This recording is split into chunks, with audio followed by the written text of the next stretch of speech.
Dalam rapat terbatasnya bersama kementerian dan lembaga terkait, Presiden Joko Widodo memaparkan beberapa langkah jangka pendek untuk mengatasi polusi udara di Jabodetabek.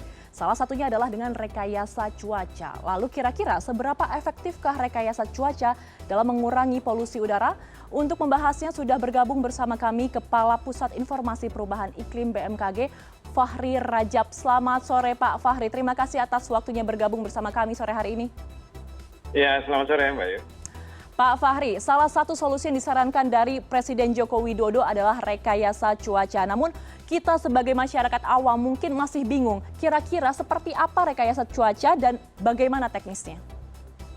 Ya, jadi rekayasa cuaca atau teknologi modifikasi cuaca itu sebuah intervensi fisik yang dilakukan di atmosfer ya untuk mempercepat proses terjadinya hujan, ya Mbak. Nah ini jadi selama ini kita sudah beberapa kali melakukan kegiatan TMC ini atau teknologi modifikasi cuaca. Kita melakukan penyemaian garam di atmosfer di sel-sel awan sehingga proses pembentukan awan menjadi lebih cepat dan terjadi hujan. Nah diharapkan hujan yang turun ini bisa berfungsi sebagai mencuci polutan ya yang ada di atmosfer ini sehingga polusi semakin berkurang. Karena memang salah satu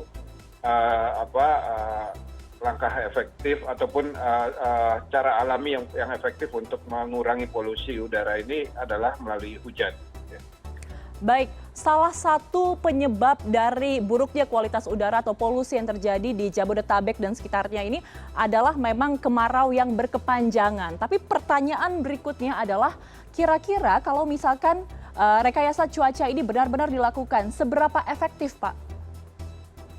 Iya, jadi sebenarnya proses teknologi modifikasi cuaca seperti dari saya sampaikan adalah mempercepat proses kondensasi atau pembentukan awan-awan hujan.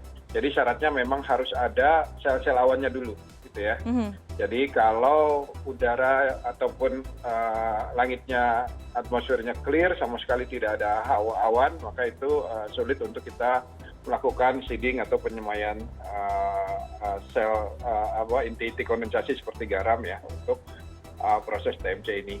Nah ini BMKG bekerja sama dengan BRIN, TNI AU, BNPB, Kementerian LHK, BRGM, itu sudah beberapa kali sampai saat ini sudah sekitar 12 kali operasi TMC kami lakukan di seluruh Indonesia, terutama di daerah-daerah rawan karhutla.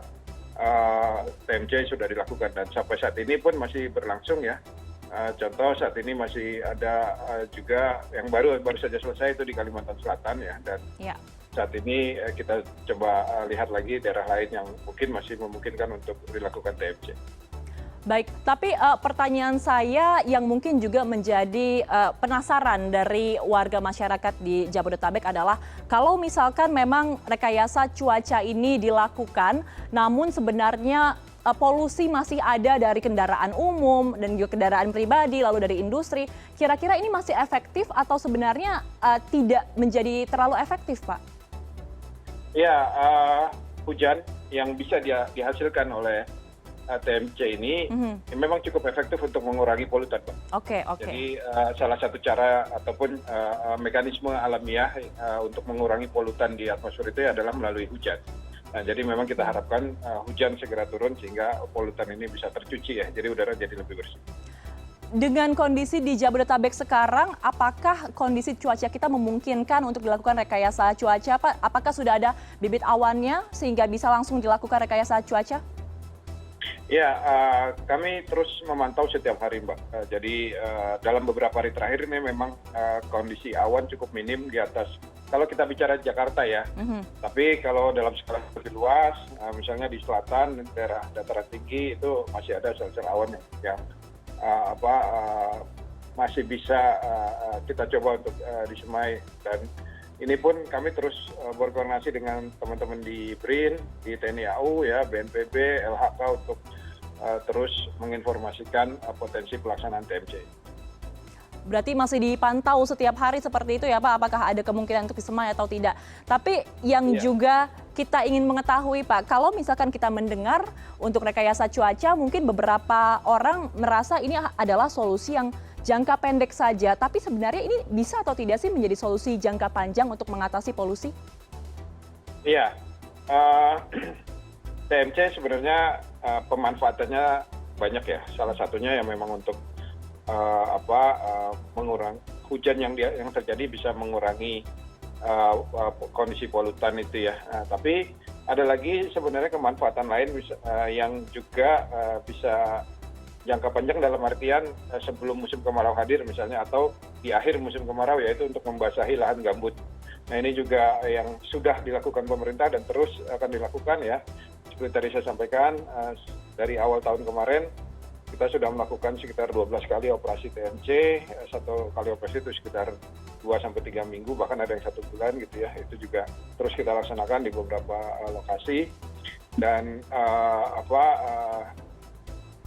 kami juga masih meyakini hujan ini memang salah satu solusi untuk mengatasi polusi. Tapi kalau untuk jangka panjangnya, apakah ada kemungkinan dilakukan terus-menerus, Pak? Ya, jadi TMC memang ini udah lama kita melakukan, Pak ya. Kita udah cukup lama melakukan TMC ini dari era tahun 90-an ini udah kita lakukan gitu kan. Dan memang setiap di periode sebelum musim kemarau dan di akhir musim kemarau itu selalu kita lakukan dalam beberapa tahun terakhir.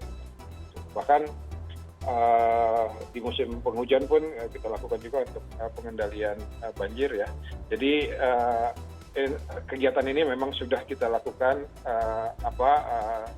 semenjak lama dari beberapa tahun, bahkan dari awal tahun 2000-an itu udah kita lakukan ya, era 90-an juga. Tapi fokus kepada karhutla ini semakin ke sini semakin intens kita lakukan, Pak.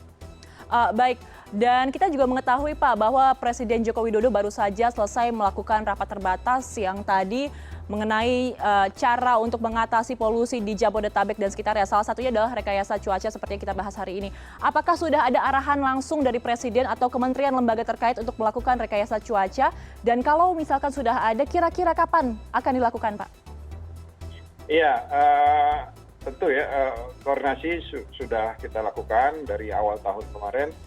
Seperti tadi saya sampaikan, sampai hari ini kita sudah melaksanakan 12 kali operasi TMC ini ya. Dan khusus Jabodetabek, memang kita semua dalam posisi standby untuk melaksanakan, tinggal tergantung bibit-bibit awannya yang bisa kita semai, Pak. Jadi semua kita, BMKG, ya, BRIN, TNI AU sebagai yang pilot-pilot yang memiliki pesawat dan juga menerbangkan pesawat, BNPB, KLHK, BRGM semua dalam posisi standby. Oke. Dan memang sudah kita laksanakan di beberapa provinsi, dan untuk DKI kita memang sudah posisi standby kapanpun kita lihat ada potensi awannya, kita siap untuk melaksanakan. Baik. Jadi dari BMKG sudah siap jika memang harus segera dilakukan rekayasa cuaca ini ya Pak. Terima kasih banyak atas informasinya. Kepala Pusat Informasi Perubahan Iklim BMKG, Bapak Fahri Rajab telah bergabung bersama kami di CNN Indonesia Connected sore hari ini. Selamat sore.